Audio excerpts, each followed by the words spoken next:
Hello, everyone, and welcome to this live session. We are in the process of going live on Facebook as well, so we'll go ahead and get that loaded up. Want to thank everyone for being with us today. So, okay, great. Looks like Facebook Live is loaded as well. So we are going to get underway. So the biggest thing that I wanted to talk to you all today about was the ever scary, ever intimidating thing called mult and pre-mult in Nuke. So what am I talking about? So whenever I was working with color correction in Nuke early on, I would always hear the same thing. It was like, okay, so when you go into doing this, make sure you mult and pre-mult before you do any color corrections. And I'd be like, I have no idea what you're talking about. Or I would see matte lines in my final comps and they'd say, you might want to look into your mult pre-mult on that. And I'd be like, okay, yeah, sure, definitely. And I'd nod my head and I would have no idea what anybody was talking about. And over the years, I kind of figured it out that you needed to unpre-mult before you do any color corrections and pre-mult after, but I never really understood why until recently. And so I wanted to explain that to you guys. And this is the first time I'm doing a kind of a live walkthrough. So I wanted to make sure to keep it nice and simple this first time through to make sure that we can get it done right. And then number two is I just want to show you some other little goodies here in Nuke. So without much further ado, and if anyone has any questions, if you're on Zoom, just make sure you throw it in the chat window or the Q&A, I should say. Actually, just throw it in the chat window and I'll grab it later at the end of this. If you are on Facebook, feel free to throw it in the comments and I'll check in there as well. So let me go ahead and share my screen here. I will hide my face and we will get underway. Okay. So I believe you guys should be able to see my Nuke window now. And if not, let me know. Okay, so we got the Nuke window. Actually, let me go ahead and minimize this just a little bit, just to make sure, just because I am extra paranoid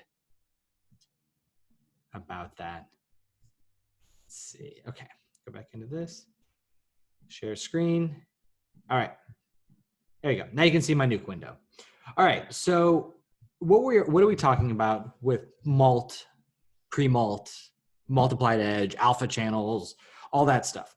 So we're going to take a looking at a couple images. Number one is this one that we created, that I created first for our lighting for animation book, as well as for some of the classes and stuff that we teach. But I want to start with something like this. This is just a very simple roto paint. So I just took a soft brush and I just painted around here. Now I want you to look at what's going on here on this edge, right? So what we're seeing is, and I'm looking at these values in here, we've got pure values of pure green, and as we kind of fall off here towards the edge, we're getting a gradient of that color as it falls off, as well as the alpha channel as well. So you can see the alpha channel here goes from a pure kind of 1, and then it starts to fade off. Now, if we look at the alpha channel, same thing. It kind of fades off. But the thing about Nuke and compositors is that whenever they're doing color corrections, they don't necessarily read this as being transparent. They actually read it as being like a darkening of the image, so that when we do any sort of color correction on it, it actually color corrects against the darkness. And it doesn't sound like it's that bad, especially if you're only doing very fine changes to the color correction. But if you do a lot of color correction, if you do a lot of changes and you kind of stack a bunch of color corrects on top of each other, that actually builds up. And that increasingly dark line actually starts to build, and what you start to see is a black line around your object, and that's not great. So we're not going to do that. Instead, what we're going to do is we are going to take a look at this, and what we're going to see is that, and I'll show you this in just a grade. So if I just took this and go back to frame 1, and I just graded this up to like 0.5 or something, you'll see that it's affecting the whole thing. Now, if we do this node called unpre-mult, what that does is it essentially strips out any transparency in your alpha channel. So anything that is like watch this value again. So anything that's like above 0.00000, so even like way, it looks like there's nothing there, but even like way out here, there's still a 0.0013.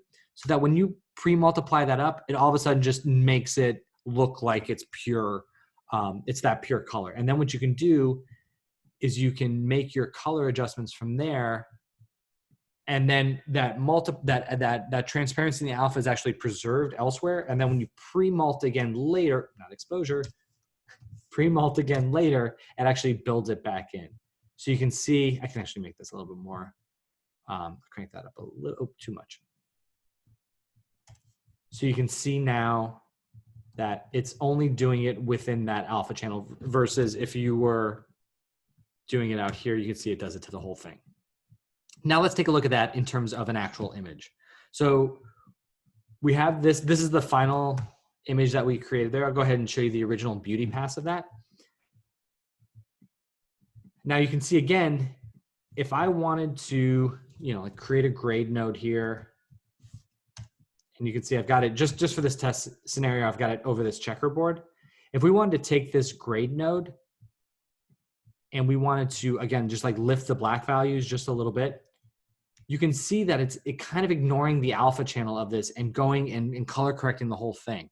Now, this is a little bit of an extreme example because we don't always, you won't always be lifting the black points, but it's a good way to know that you can see like, look, all of this stuff out here is being lifted.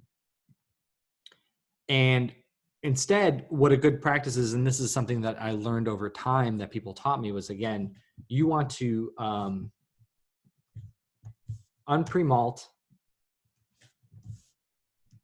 and pre-mult around this grade node. You can see it here again, and that will allow these color corrections to only happen within the alpha channel of the original. So basically you're stripping out the alpha, you're doing the color correction, and then you're popping the alpha back in. And now by creating this sandwich, you can throw all kinds of color corrects in here. You can expose up, you can, add a saturation, you can, desaturate them a little bit. You can use a color correct node and increase the contrast a bunch, like whatever you want to do. But as long as those are sandwiched between this mult and pre-mult, you'll strip out the alpha and then pop it back in at the end.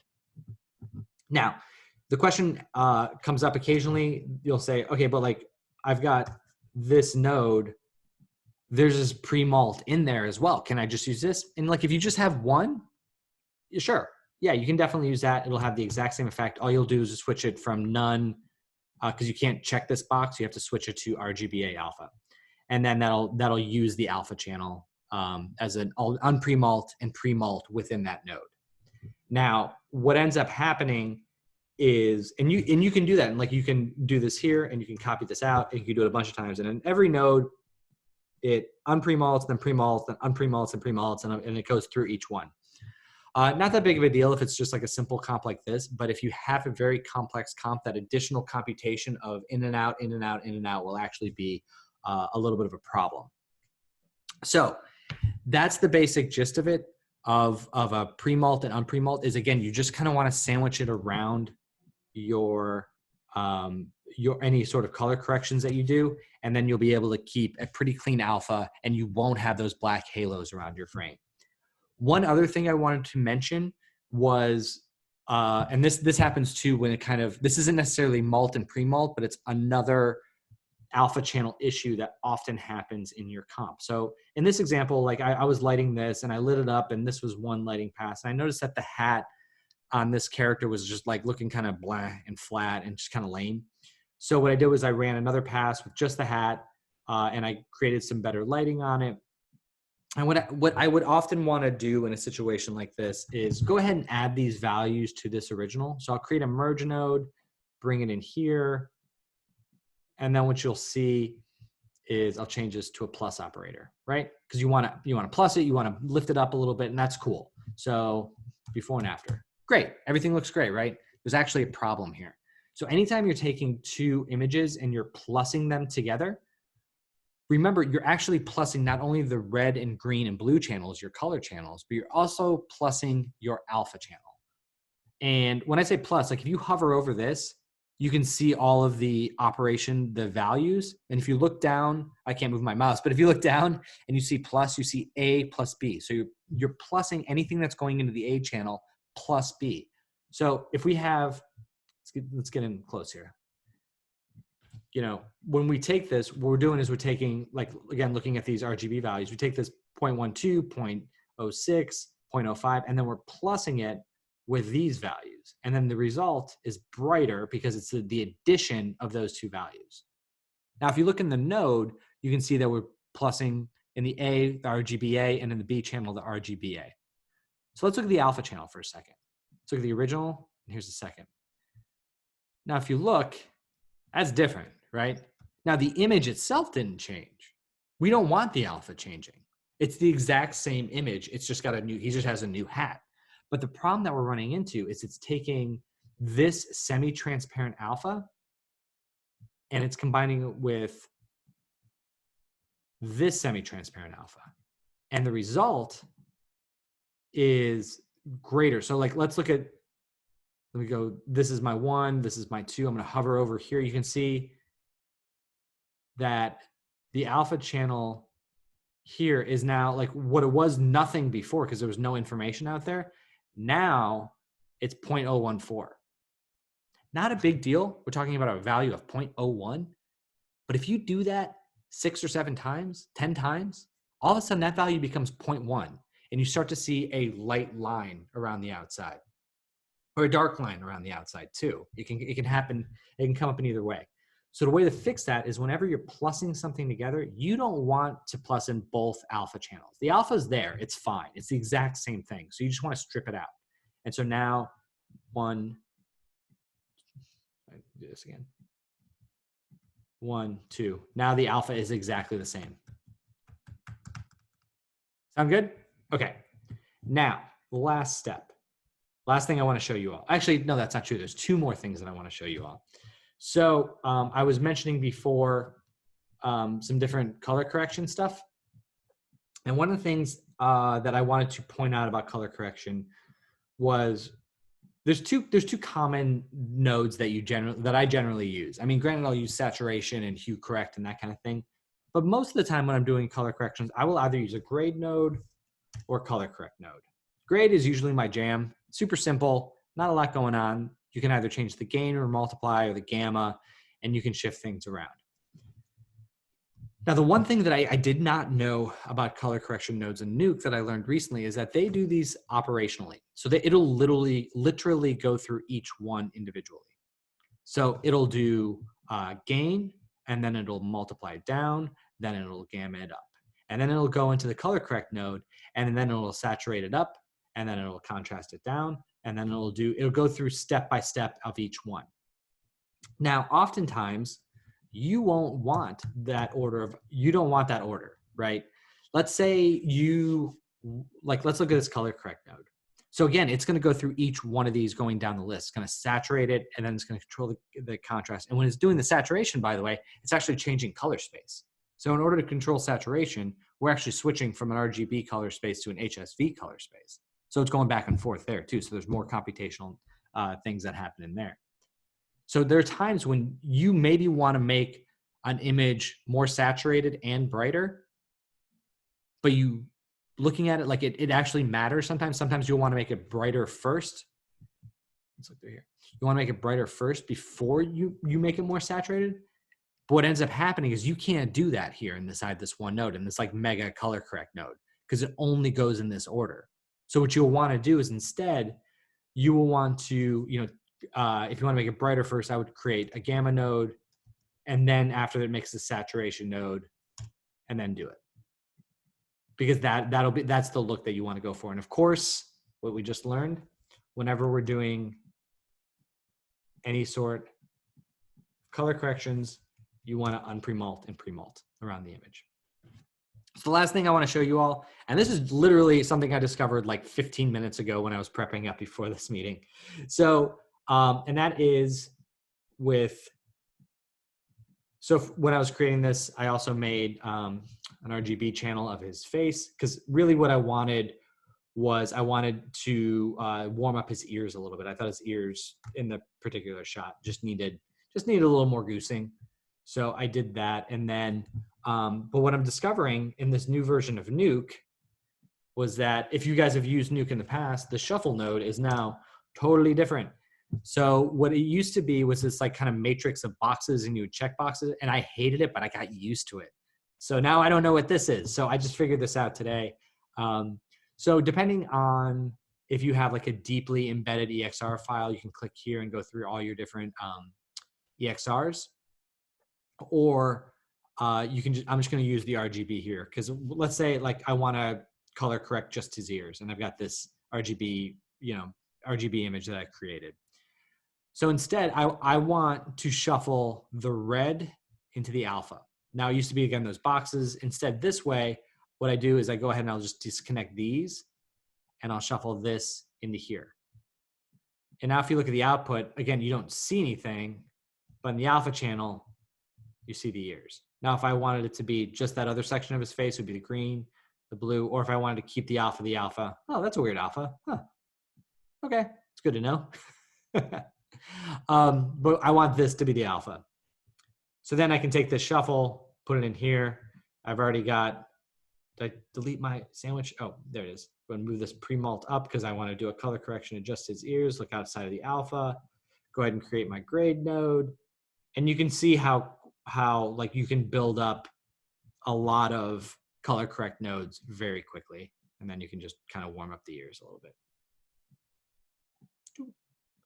So that's it. That's what I wanted to show you all today. I think that is some pretty interesting, pretty cool stuff. Let me hop over here and just ask NT questions. Need to clamp? Do I need to clamp? But hey, Dorian, how's it going, buddy? Hope you're doing okay up in Vancouver. Let's see. And Glory asked, oh yeah, is this 9 p.m. Pacific time or Eastern time? I'm in New York, so I do Eastern time. Sorry, I thought I mentioned that in the post. Yeah, all the times will be Eastern Standard Time because Jasmine and I are located here in New York.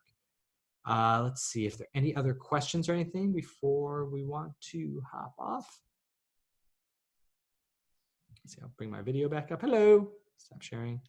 I think we're good. So if you guys have any questions about anything, again, we're going to be doing more live sessions here. So this was just like a quick test to make sure that I could do this. So Mondays, I'm hoping to show you guys some techniques. Wednesdays, we're going to be doing interviews. This Wednesday, I'm going to be talking to Matt Wilson, who's putting together our Octane course, which is very, very close to being done.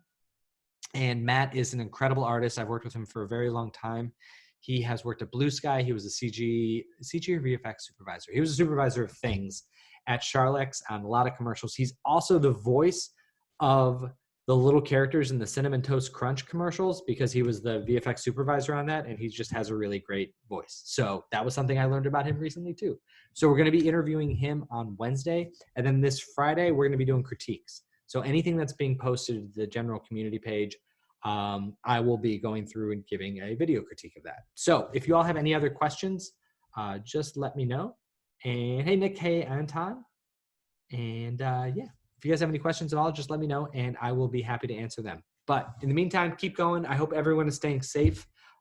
Crazy times going on right now. So please, please, please make sure you take care of yourself. But we're here if you're ready to be productive and ready to keep going. So let us know what you need. Jasmine and I are very happy to help everyone out, and we hope to hear from all of you very soon. All right, take care, everyone. Have a good night.